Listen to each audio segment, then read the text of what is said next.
Welcome to episode 23 of Why Not Wednesday. I have Brent Krause here, and we are live from Ella Bing Haberdashery. Yes. I just learned that word. It's super cool. So thanks, Brent, for being here. Well, thank you for having me. Yeah, Appreciate definitely. And I feel like the guys don't get much love. We do not. For weddings, or really for anything accessory related. So, when I heard about you guys, and actually Cynthia had emailed me about being on the blog, and I was like, oh my gosh, we have to do a Why Not Wednesday episode with you. So we're going to talk about some really cool trends and advice for groomsmen and grooms, because you guys are really, really important. And we're live from your store. Yes, we are. Which is really, really cool. And do you know Why Not Wednesday is the latest buzz on weddings from cool people? That's really what we do. Really? Yeah, so that's why I'm having you on. Very cool, very cool. Yeah, so we are, since it's morning, drinking. Normally we would drink mimosas, and if you know me, you know that I drink mimosas whole to orange juice, and so does Brent. So cheers. So let's... Wait, you didn't drink yours? Oh yeah, I didn't. Let me drink some. It's pretty good too, actually. Not bad at all. I know, for morning. I'm not going to complain about shaking. At any time of the Yeah, day. exactly. Definitely.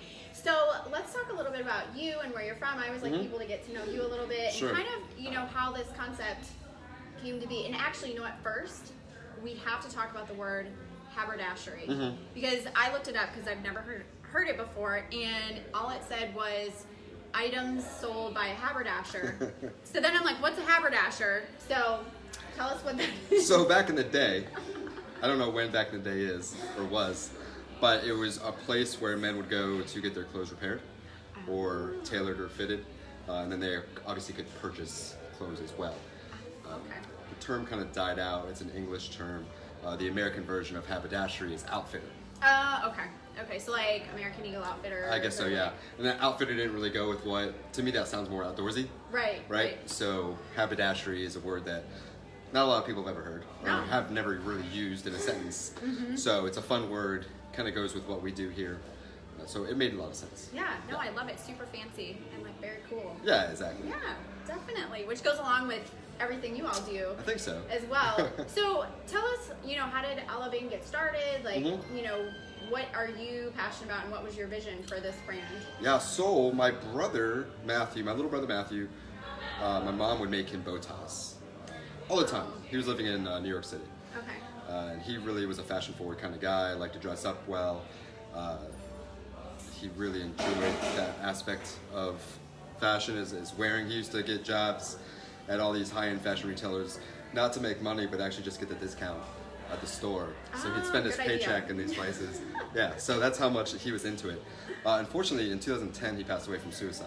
Oh, wow. So, I'm so sorry to hear that. My family, kind of after that happened, my mom used to sew a lot, my dad used to do woodworking quite a bit. Everyone just kind of fell apart. We all stopped doing what we enjoyed. I moved away to Jacksonville for a job.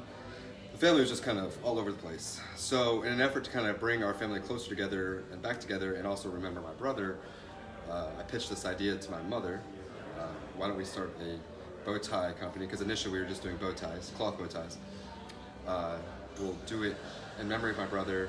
We'll figure out, somehow we knew we were going to have some philanthropic cause. We didn't know what it was at the time. And surprisingly, she said yes. So I totally anticipated her saying no, but she said yes. So we started that way, and 6 years later, we have our brick and mortar now. We have obviously our website. We donate 10% of all our proceeds to the Crisis Center of Tampa Bay for suicide prevention and awareness. So we've been working with them, partnered with them for 5 years now. So it's been a really great partnership there.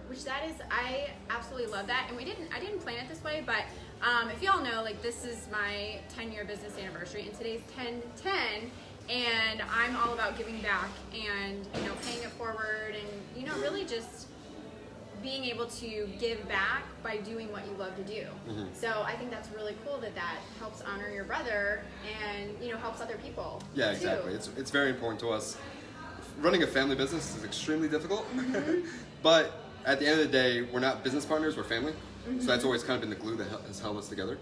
So it's not like something that we can just get upset with each other and just dissolve the business and move on to something different. We're family.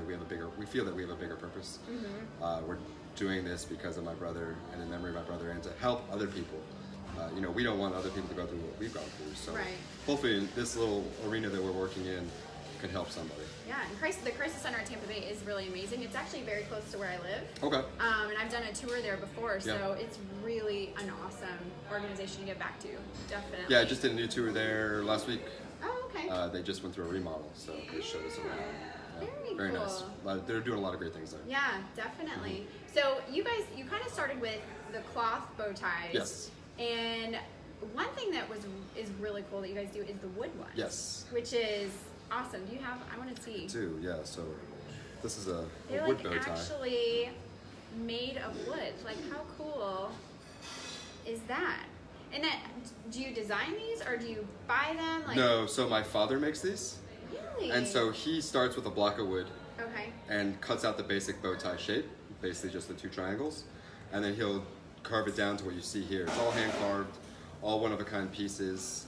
These are really popular with grooms. Yeah, Because I love grooms those. want that one special unique piece. Yep. They give them as gifts. And it's kind of this piece that, you know, it's a conversation piece. People call it wearable art because there's other wood bow ties out there that are completely flat and mass-produced, as opposed to these, as you can see, are not flat. And these are all one-of-ones, so this is the only one like this. So it's quite unique. We use all exotic woods. And then you have another one right here too. Yeah, so that one there Really has cool. 2 layers of wood And like a on top of it. Correct, yeah. So it's really quite interesting. And actually, when we first started, it was just my mom and I, and she was making cloth bow ties. And back in 5 years ago, the internet wasn't nearly as competitive as it is today. Right. But we were still looking for a way to, you know, separate ourselves from everybody else. And so my dad would always just sit in the room with us and listen to my mom and I talk. So eventually I said, well, why don't you make something? What can you make? Come on, Dad, get on it. And so he was a really good woodworker. And Oh. I said, why don't you make a wood bow tie? And this was when Instagram just got released to Android. So we posted it out to Instagram and people freaked out over it. And that's when we knew we were onto something. So, and these are our best sellers. Yeah, We so sell- super yeah. super unique and cool, definitely for groomsmen. Oh, yeah. And I mean, that's what better of a gift can you give someone than Yeah, it's exactly. like a one of a kind Right. creation. And guys get really creative with this, and we make them. We work with grooms, whatever they want. You know, any kind of colored exotic woods. There's a process we use now called stabilization, where that's how you get this red color wood. It's ink infused into the wood, so we can do literally any color. But a lot of people enjoy just the traditional black bow ties. So there's ebony wood, which is all Okay. black. Gives you a really nice classic look. And then does your mom still do the sewing? She still does, yeah. Oh, so truly like. Oh yeah, it's a total family-run business, yeah. And they make other pieces too. Basically, my mom does all the cloth pieces. My dad does the wood bow ties. We sell cufflinks, tie clips. He takes vintage coins and turns them into rings. So it's really cool. That's one of them right there. Oh. You can't really see it on camera, but Very it's cool. So cool. most of these are like pre-World War II. So really neat, kind of unique Yeah, piece. So we super unique. try to concentrate on unique pieces. No, I love that. And I think so we were talking earlier, one of the trickiest things that we've seen is actually knowing how to tie a bow tie. Yes. For a wedding, we've gone to several where the guys pull up on YouTube how to do it, or we pulled up on YouTube, like, okay, this is what you do. We actually there was one wedding where he had a video, like the groom had a video on his giant screen TV, and we have a picture of all the guys like watching it and tying their bow ties because nobody knew how to do it. So can you do a quick Yes. demo? And Yeah, like, I can. what's the best way to do it? I can't hear. Let me unbutton this. Do you want me to face the camera or do you want me to face you? Yeah, face the camera so All right, everybody can see. All right. Get this button down on here. Because I think that's like one of the trickiest things that you're like, for guys, it's like, oh yeah, we're wearing this, but how do we actually tie it? So number one is most bow ties come with an adjustable strap. They go from typically 13 inches all the way up to an 18-inch neck. And what makes it super simple is it's really just a T-hook, and it's a numbered system. So you just match up to your neck size. So I'll go about 16 and a half, about 16 and 3/4. Oh, and you can actually So you just adjust it. right there, and then you just put it around your neck. And so everything you do is on your left. Okay. So it could be on your right if you want, but I'm left-handed, so everyone has to be on the left. So, Ah. so you make the left side longer than the right, and you put the left side over the top, and then underneath, just like a shoe. You tie it tight against your neck. Okay. Okay? So the left side is now on your right, and you get rid of it. You don't need it right now, right? Mm-hmm. So you take your left index finger and fold it in front, and that becomes the front of your bow tie. Okay? And so you take your left index finger and hold it over your base of your Adam's apple. And then the other piece comes over the top, and that's basically becomes the front of your knot. So what you do is you fold the two together like a taco. And what you get, I don't know if you guys can see it on camera, you get a hole that you can stick your index finger through. And what you want to do is take the base of this piece here and push it through the hole and out the other side. And that's your knot. And essentially at this point, you get two lapels. You get a lapel up here, or a loop here, a loop in the back. You pull both of those to tighten, and the other two pieces to loosen it up. And so the idea is behind a bow tie, two things. You want it to look not perfect. It's not a necktie. You don't want that perfect knot. Perfect looking bow ties look like clip-ons. Yes. And that's a huge no-no. Which I was going to ask you. I was going to ask you your wedding. opinion on clip-ons. Yeah, no, I have no opinion on clip-ons. They don't exist. They don't exist. No clip-ons ever anywhere. But unless you're like maybe a little kid. Yeah, Not that'll even work. for that. That's true. Okay. Sure. The other thing is, a lot of guys I see, they don't adjust the necktie or the bow tie to their neck size. Oh. So when you make the bow tie too long by giving it a longer neck size, like say if you're 16 and you make it an 18-inch neck, your bow tie's gonna end up tied out here and you're gonna look like a clown. I see that time and time again. So the idea is to get the bow tie just inside your jawline. So if it's outside your jawline, you know that your neck size is too large. Oh. So inside your jawline, you're just right. So, Genius. Yeah. These are like such great tips, and it's good for us to know too, because if we need to help somebody, Exactly. do it. Yeah. Yeah. So I'm gonna watch this back like a bunch of times. I'll have to practice at home. And we do a lot of classes here. If you come into the Haberdashery, Oh. we'll teach you one-on-one. Okay. But we also do events typically based around wine and whiskey, Oh. or champagne and whiskey, I should say. And we do whole events where we teach a room full of guys and women how to tie bow ties. Oh, that's a great Yeah, it's a lot of idea. fun. Yeah. I love We actually have one coming up this Friday. Oh, Yeah, very for cool. the, How often do you do that? About once a quarter. Okay. Typically, yeah. Yeah. So we partnered with the JDRF gala that's happening here in town, and they're bringing a lot of people in to learn how to tie bow ties. Oh, very cool. We'll have to post that event in the comments so that people can see that if they want to join. Yeah, it's a great event, and the JDRF obviously is a great event and a great organization, but we'll teach a few of them how to tie bow ties. Very cool. Yeah. So there you go. Now you know how to tie a bow tie. So then we don't have to help you. But we will help you if you need it, for sure. Oh, I see Artie's watching. Hey, Artie. I know him. Hi. He said he knows you. Yeah. He's always a groom model. He's in many photo shoots. He's got fabulous hair. He's modeled our stuff too. Yeah. I know he has. He's got awesome hair. So thanks, Artie, for watching. So let's talk about some advice and kind of trends for grooms and groomsmen of what you think is important in kind of the, both up and coming and like right now things that guys should know or that girls should know for the guys. So as far as neckwear goes, or tuxedos, or suits, Yeah, whatever. I'm a big Neckwear, I like that. traditionalist. So I want to see guys in tuxedos. Okay. But I understand every wedding has a theme, and not they don't all And it depends on the location. right and location stuff like formal that. But I prefer to see guys in a nice fitted black tuxedo, or like a nice light or a nice navy tuxedo. It's really navy's really trendy right now, or popular. Yeah, I love. You know what? I love the cobalt blue. Yeah. That's my Yeah. personal favorite right now. Yeah, for it's guys' an suits. amazing looking suit and tuxedo. Yeah.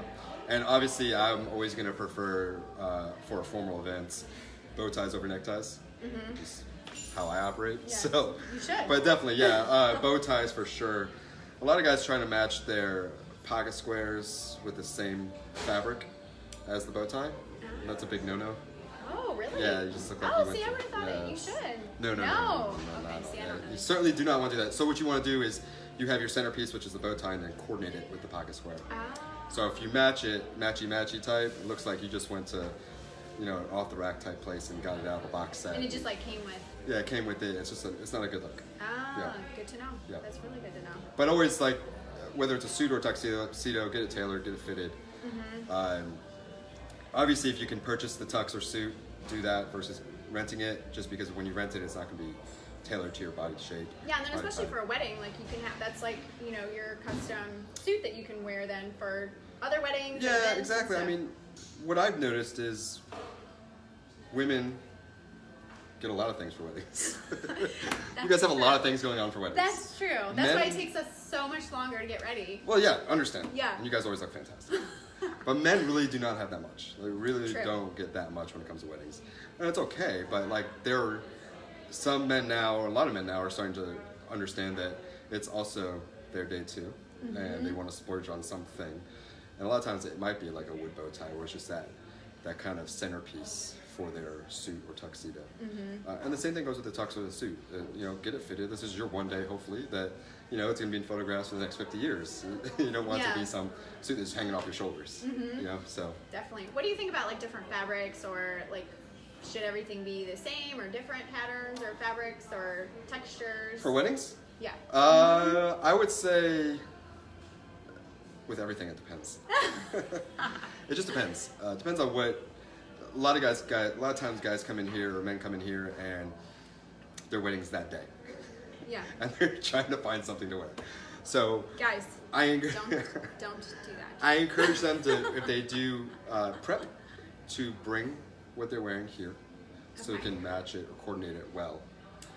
Also, the more lead time we have, the more creative and the better job we can do. Right. So if you come in last minute and you're flying out that night, and the wedding's in California, and you need it by today, I mean, it's not going to happen. Right. Especially when we're doing a lot of custom work. Yeah. So, or if you have a lot of groomsmen and you want a coordinating look with everybody. Right. So we really try to push time preparation. When we rush, we don't like to rush because we want to take our time, make sure it's done correctly. Yeah. We will rush. We've rushed 1,000 times. Yeah. But that's typically how it works. Yeah. But yeah. typically we need enough time so we can do it properly, source the right fabric, make sure we get the right look for them. So kind of like, you know, girls for the wedding dresses, you always have to go like a year, 9 months in advance. Yeah. Not that you probably need to go Not that much time, but still, like, think about it, you know, in advance and plan, you know, what you want to have for gifts and to wear and all that kind of thing. Now, what about cufflinks? Because I love, a lot of our grooms have like really cool like cufflinks that are meaningful to them, or something they like to do, or we've seen like, you know, golf clubs or little fish, or like, you know, all kinds of cool. You get really creative with cufflinks these days, and a lot, you can find basically you can find a cufflink in any kind of topic that you enjoy. So yeah, you can get very creative with them. Guys like to give cufflinks as gifts as well. We do cufflinks here in the shop. They're made out of wood and sterling silver, so kind of goes back to what we do with wood and other pieces. But cufflinks are definitely something. Suspenders are something else that guys like to wear for weddings. One thing with suspenders is you never wear it with a belt. Wear suspenders with belts.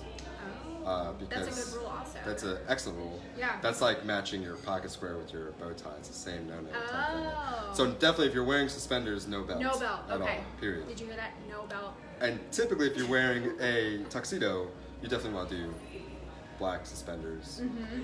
Definitely no belt. And what about for, like, do you guys also do things for like ring bearers and like kids as well? Oh, certainly, yeah. We've made plenty of custom ties for little kids. They don't have to tie their bow ties. We'll do a pre-tied bow tie for the kids.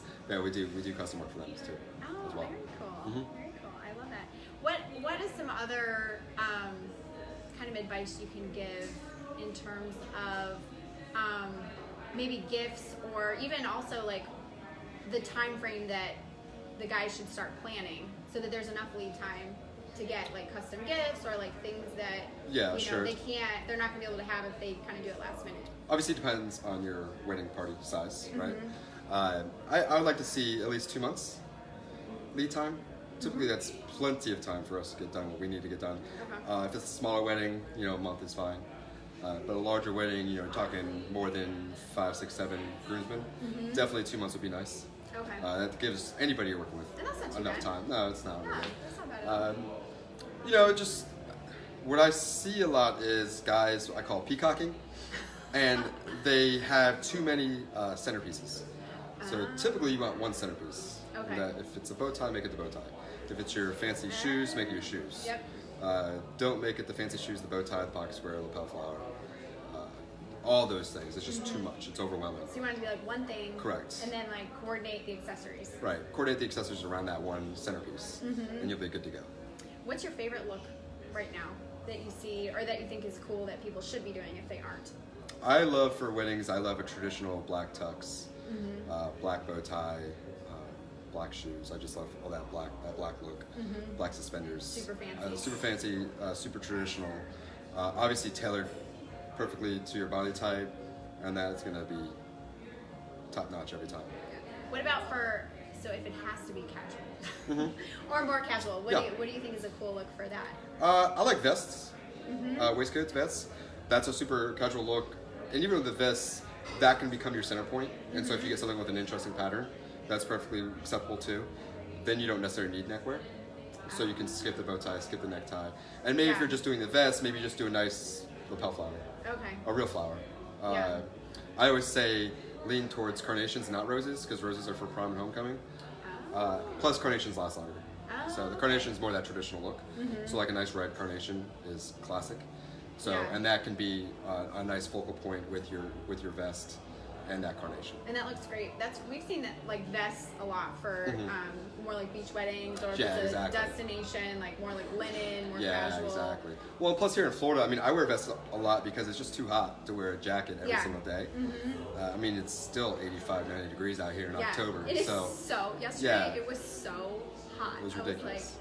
Oh my gosh, the weather is crazy here. Yeah, it's horrible. So a vest is a nice way to still kind of look dressed up, still play the part, but do it in a slightly more casual way. Now what about shoes? Because that's another accessory. We haven't talked about that too much, but I think that's like super important. It is certainly. Yeah. Super important. I'm a big advocate. I love dress slippers. So dress slippers are those like loafers? No, they're, I don't have any here, but they are, there's a brand out there called Duke and Dexter. They're out of London. They make handmade dress slippers, and they're meant to be dressy, but at the same time, a little more modern and unique looking. But they're typically velvet, made from velvet. You can get them in black or really any color. But dress slippers to me look really nice when you have your pants tailored about 1.5 to 2 inches above your ankle. Okay. So you're showing your ankle, no socks obviously. Okay, yeah. So I was gonna ask your opinion on socks versus no socks. Well, it depends on the shoe you're wearing, and depends on how your pants tailored. So for dress slippers, you wouldn't wear socks. So when I wear my dress slippers, if I'm wearing dress slippers, the pants I'm wearing with them are purposely tailored higher so that you can see my ankle. Okay. So that's kind of the combination for me that I like. But if you're wearing like a traditional Oxford, obviously you want to wear just a black dress sock to go with that, and then your pant would be tailored down to the shoe, so that you can't see your ankles. Yeah. Okay. So if you have like a lot of guys have like the cool like fun socks and stuff, so should your pants be tailored so that you can't see them when you're standing up? I'm not the biggest fan of fun socks, but we have them right over there. You do have quite a few. Guys love these fun socks, and they are fun, and they have a bunch of crazy patterns. I would say no for a wedding, but it's your wedding, you do what you want. Yeah. But I think you still have the pant tailored below to have it sit on the shoe, and the idea there is when you sit down, obviously your pant leg raises, and then you'd see the sock. So it's a little hidden secret there. Yeah. A little hush. And for pictures, like that obviously looks way better. Yeah, exactly. You can't see want them that showing like in your wedding pictures, right? Show because they're like. Yeah, we have some crazy psycho clowns with knives in their hands over there. I don't think you want that in your wedding photos. No. 20 years from now, you'll look back and say that's a poor choice. I like the Rubik's. They have Rubik's cube. There's some ones. fun stuff There's over there. taco ones. There's like a gnome drinking beer. With gnomes drinking beers, pineapples, eggplants, Scary beer bottles, tacos. Yeah. All sorts of Bill fun Clinton. Stuff. I see Billy C's on there. Yeah, we got some Christmas ones coming in, so that'll be fun. Oh, very so cool. Kind of the fun sock arena. Some pineapples, some bullseyes and ducks. So it's like 80s babies. Oh, Rubik's so like Cube. you're shooting ducks. Yeah, exactly. And then is this like Dumbo drinking in a martini glass type thing? Is that what it was? Anyways, fun socks. Oh my gosh. I would suggest though, if you want to kind of get jazzy with your socks, they're solid color socks that are in any color you want, and that's a nice. You're still having fun, but kind of more in a traditional manner. So you can get a solid color sock in any variety of blues, greens, pinks, yellows, and you can coordinate that well with, anything you're wearing. Yeah. So as long as you're not seeing it when you're standing up. Yeah, exactly. Right. Especially for pictures. Yes. Agreed. Yeah, definitely. What else? Like, what advice do you have just kind of overall for really for the couple or for grooms who are like, I really don't know like where to start. Like, how should I even figure out what I'm gonna wear or what's the best look to go along with, you know, the wedding and everything. So most guys I run across for this, they put that onto their wife-to-be. Yeah. And they let their future wife dress them. Yes. And they're perfectly fine with that. Mm-hmm. And typically, they know better than the guy does. That's true. So That's true. that's just kind of the way it is. So if you're one of the guys that can dress themselves and don't necessarily need any help, Mm-hmm. then do some research. Go out onto any website, Pinterest, anything, Google Images even, and find out what's... Pinterest, yes. Pinterest is great, yeah. I know. Find out what's in style at the moment, and Or come talk to you. or come talk to me. Yeah, Yeah, exactly. that'd be the easier choice. And we bring plenty of guys in here to. We hang up their suit and start pairing. Yeah. So, yeah. Oh, I love that. So that is a good idea. You could start with the suit, and then which would go along with like the theme and the style and the bridesmaids dresses Yeah. and stuff like that, and then accessorize. The first that. first question I always ask is what color jacket you're wearing, Mm-hmm. and then I kind of start to formulate. Well, this should be the pants that you're wearing, but I always ask that question next, Mm-hmm. and shoes and shirt, and then we kind of pair it together there. A lot of times, the groom wants to have a different look than the groomsmen, Right. so that is another layer, Mm-hmm. and that's not complexity, but requires more time because Right. then you are trying to figure out different looks. Another big thing, especially for bow ties, is I mentioned it while I was tying the bow tie.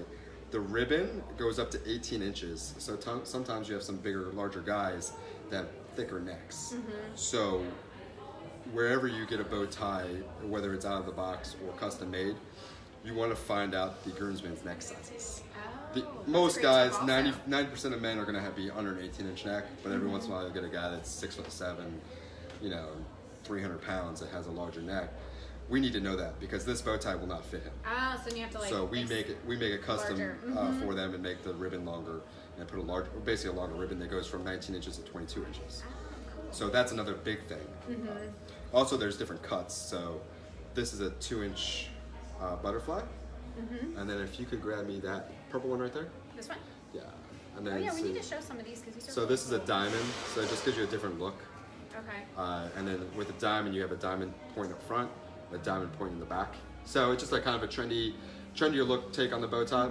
Like a and different then, cut. And then there's that's a 2-inch butterfly as well. The other size that we make is a 2.5-inch butterfly, and that's a really tall bow tie. I'm not the largest fan of that. I just think it's too large It's like around. too much, yeah. Too much. The 2-inch butterfly is quite nice, and I prefer the diamond just because I think it's just a more fun Yeah, take on a bow tie. definitely unique. I like when the groomsmen have a little bit, like the groom kind of stands out a little bit, and then the groomsmen look, coordinating, but are a little bit different. Yeah, I think exactly. That looks really, really We do a good. lot of that, especially when it comes to the wood. They'll do some sort of species of wood for the groom, and then something different for the groomsmen, or maybe the groomsmen are in neckties or bow ties, cloth bow ties, and the groom is the one that really stands out. Yeah, I love those wood ones. I'm going to tell everyone about them. Yeah, the wood are definitely a fun piece. Certainly a centerpiece, truly a centerpiece. Absolutely. And something like this, you wouldn't want to, get too crazy with anything else, because that's literally the point that people are going to be talking to you about. Yeah, no, very cool. So I always like to kind of end on a random question. Sure. So the question, just because it's to, everything we're talking about has to do with like fashion, what is something that you would or wouldn't, or both, want to come back into style or not come back into style? We were talking about this earlier. Janko jeans need to never come back. Which those are those big, huge, wide jeans from... Very large, like parachute type jeans. I wore them in the 90s, so they were awesome. But the 90s was awesome. It was pretty good. I was like, Yeah. almost a teenager in the 90s, so it was Yeah, like it my was- favorite decade probably. Yeah, it was fantastic. And I wore them in high school, and they were great. But they need never to come back. Are we talking about wedding stuff or non-wedding I stuff? mean, it could be anything. So, Yeah, if you have wedding stuff. too. non-wedding stuff, I'm not big on trends. But so right now, the big trend is the fitted pant Oh, yeah. is going away. Oh, So really? the baggier pant is coming back. Oh my gosh, that's like Such a sad time. 15 years ago. I know, yeah. I don't love that either. Luckily for us in Florida, we're 5 years behind everything. That's true. So maybe 10. yeah, Maybe so 5. Maybe 5. come back in 5 or 10 years from now, and we'll all be wearing baggy jeans. Maybe we can just like skip it. Maybe we can. I hope it would be nice, yeah. I really enjoy that fitted look. It doesn't have to be skinny in any manner, but but like fitted just nice. a fitted nice cut on your jeans and basically everything. But that's definitely kind of shifting now, and a lot of people are happy to see the skinny trend die off. Yeah. Because it's been around It's been a long time. for a very long time. Yeah. Yeah. I think since maybe the mid 2000s. Yeah, for sure. When it got really trendy. So that is kind of starting to tailor off. But at the same time, when you bring it back to suits and tuxes, I think a well-fitted suit and tux is never out of fashion. You Definitely watch, like timeless, like makes me think of like James Bond. Exactly, yeah. Like it's always the fitted. But it's flat interesting suit. though, like you look back in wedding photos even I was in a wedding for my good friend back in the early 2000s. We looked like hell. It was ridiculous. That's like my wedding was 2005. Okay, yeah. So it was like the baggier. Yeah, baggier jeans. Yeah, and it's like, what are you wearing? Like, Yeah. what are they wearing? This It got is not. reposted on Facebook, and people started like commenting on how baggy the tux was, I guess. And I'm like, guys, this is like 15 years ago. Relax. But yeah, so definitely, for some reason, there was like a 10, 15-year gap in the 90s and early 2000s where fitted didn't really matter, and that's a sad time. But we're past that now, and I think that's going to continue when it comes to suits and tuxes. Yeah, no, definitely. I think that's a great thing to not come back. Certainly, I think that's certainly a good thing now too. The oversized jacket, the long arms. Yeah, where it this looks is a like bad it wasn't time. tailored exactly. at all. Yeah, exactly. Yeah. Definitely. Well, I have a couple things also from the 90s. Okay. One that I think should come back, more for probably like kids, but I used to love, do you remember the slap bracelets? Yes. We used to My daughter has love them. those. Yeah. Those slap bracelets were cool. You can kind of see them around sometimes now, but like not, I mean, when we were kids, it was like a big thing. I remember those were a big thing in elementary school, and they banned them from school because they said they could break your wrist. Yeah, because they're metal or they could cut you or something. That seems kind of crazy, but I know. anyways. But I love those. Those are fun. Those could come back. Yeah. But did you ever, I'm from the Midwest, so we called it like French cuffing your pants. I know people call it like peg leg. Do you remember that? When you would like... When you rolled it and then folded it and rolled it again? And it was horrible I looking. do remember that, yeah. Do you remember that? Yeah. So that hasn't come back yet, and I hope it never does. Because I'm like, I'm not doing that again. I'm not going to do it. It's basically any look from Saved by the Bell. Yes. That you don't want it to return, yeah. But I see it coming back. I also see socks and sandals coming back. Oh, yeah. So I definitely did that in high school. Socks and sandals were awesome. See, I never did that. Cargo shorts and pants are coming back. Yeah, well, belt packs are like a thing. Wait, what's a belt pack? Like the fanny pack? Oh, fanny pack. we Yeah, I used know to it's call 'em. fanny packs. Yeah, like it was funny because there was one of our babysitters, she's a teenager, and she had one, and I was like, you have a belt pack? And she's like, oh, but they're super cool, they're in right now. And I'm Yeah, like, I mean, if you think about it, they're super functional. I know. Especially for guys, we don't have anywhere to put anything. Yeah, it can be like Hulk Hogan. He has So I was wearing fanny packs a couple years ago for certain events, and people laughed me out of the place.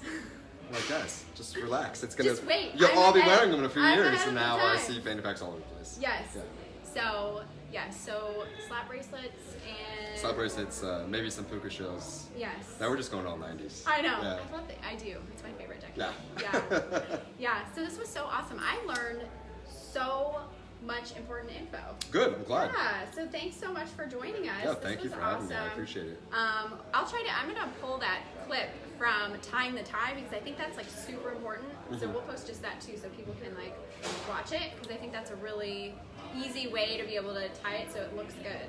We have an old school video on YouTube from 2012 of me teaching how to tie bow ties, and it seems to get a good reception. So it's a good option as well. Yeah. I think we need to update definitely. that though. Yeah, definitely. So thank you guys for watching.